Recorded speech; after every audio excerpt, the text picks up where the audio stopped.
Hi long range hunting and welcome back. Today we're doing our episode 25 of our terminal ballistic testing, hunting versus match bullets.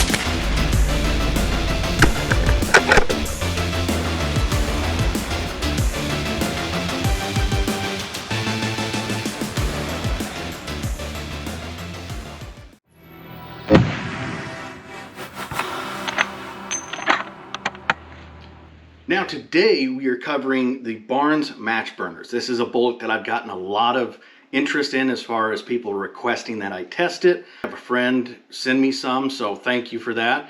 And put them to the test. This first test we started off kind of in the middle ground as far as velocity, but we'll cover all that and show you guys exactly how this bullet performs terminally on game.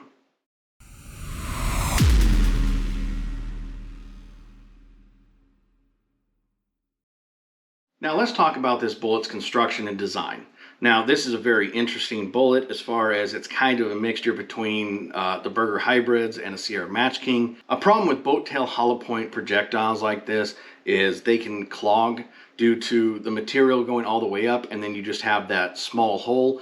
It goes into the lead, and what happens is it gets clogged by hide or hair or meat, etc., bones, and effectively turns into a full metal jacket. So it's going to pencil through, or it's going to start tumbling, changing directions. All kinds of interesting things can happen with that. But what Berger did and some other people have done is having a large cavity inside of there. Now this has a cavity, but it's like halfway in between. It's got a smaller cavity in there than the Berger hybrids. It's kind of like you took and set it right in the middle between, bow tail hollow points like Sierra Match Kings or Lapuas or, Hornady boat tail hollow point match and the Berger hybrids. So this one does have a slightly larger hole than the Sierra Match Kings and the cavity, but it's not the same as the Berger hybrid.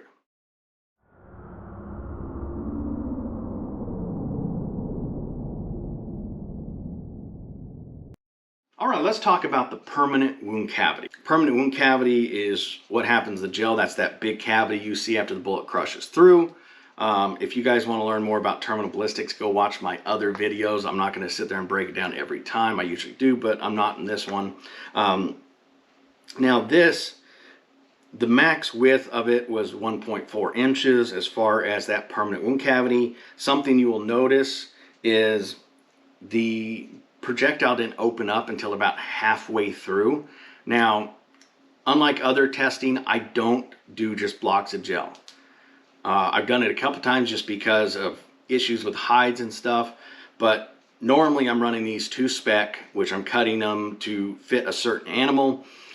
This is set up for a white-tailed deer test, and then I use real untanned deer hide and real meat. That way it's as realistic as I can get it. I do it with bones also, just to show the difference there, but you can hit through the ribs and miss ribs on both sides, and this is kind of the minimum. So this is the minimum impact resistance you're going to achieve, and that way we get a good idea on the worst case scenario if you don't impact bones.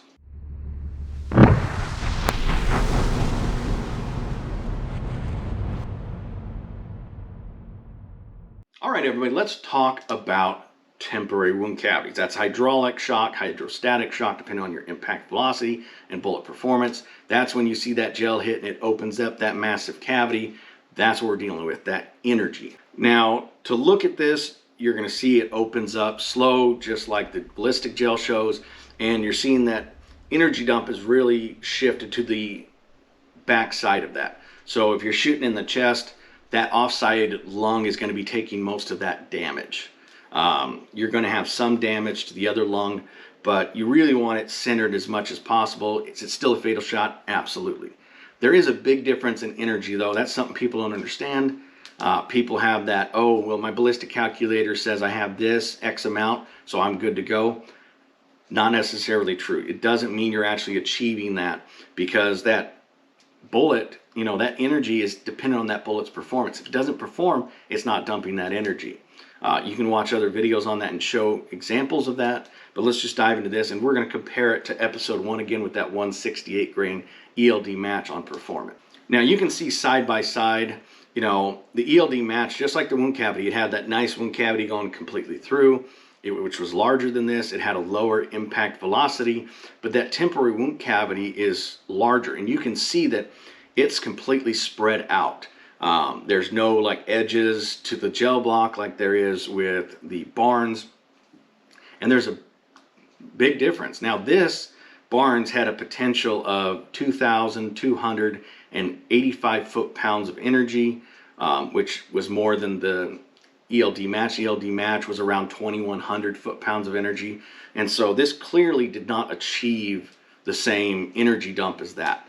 Not to put this down at all, it is a good bullet. It does perform well, but it's not as good. It's kind of that medium of the road as far as performance goes.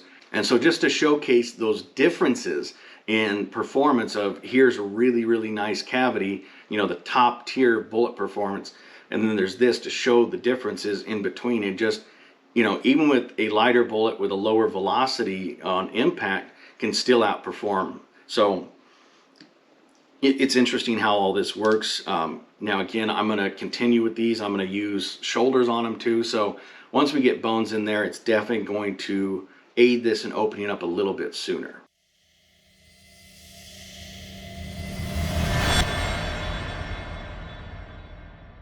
In conclusion, it's a good bullet. It really is. It's shot accurately. It's got decent terminal performance. Is it a top tier one? No. Is it, terrible? No. It's honestly a good bullet. Again, increasing that velocity or increasing that impact resistance is going to help you in just understanding that projectile. I really like that manufacturers, even with this, even though it's not as large as the Burger, is utilizing those cavities in order to get better and more reliable terminal ballistics without modifications to the projectiles. If you're going to be using these, they're going to work for you. As far as where to aim, I really recommend that high shoulder for anything under 2,600 feet per second. If you're above that, head, neck, heart and lungs is, your bread and butter. It's going to open up. It's going to give you a really nice performance. And, if it's under that, you can do any of them technically, but I really recommend that you do that high shoulder just to increase that impact velocity, start that cavity opening up and get more energy dumped and drop that animal dead on the spot. So before I go, I really want to thank Dustin for sending these to me. Thank you, brother. I appreciate it. For those who don't know, I'm not sponsored. I don't take sponsors. This is just a buddy helping me out. I've had a couple of them do that. But, I fund all this. This is just non-biased testing. I don't, want to deal with any of that. So that it's good information and just letting the bullet tell the truth. Because, there's a saying in long range, people lie, the bullet doesn't. And so, I can tell people everything under the moon, but that's just talking. When you have stuff like this to show it, you're letting the bullet tell you exactly what's going on, whether it's this or, game that we've shot. And for those who watched the episode 1 of our hunting adventures, my whitetail deer hunting, I show the actual terminal performance.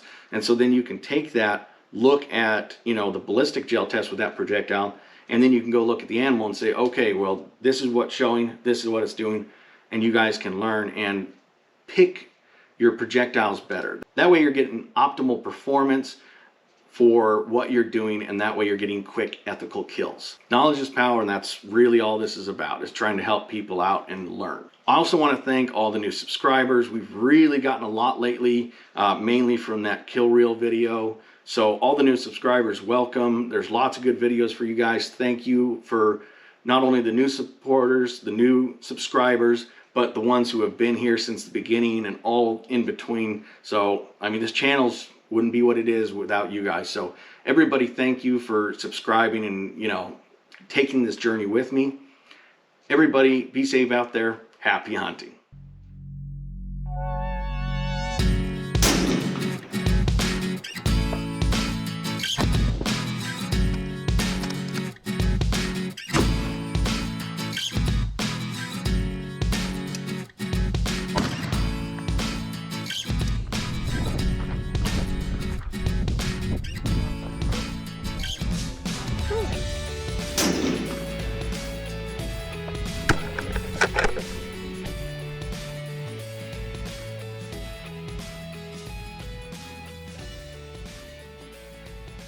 Hope you enjoyed this video. Make sure to hit that like button, hit that subscribe button, and turn on notification bell so you won't miss out on any future video. And happy hunting!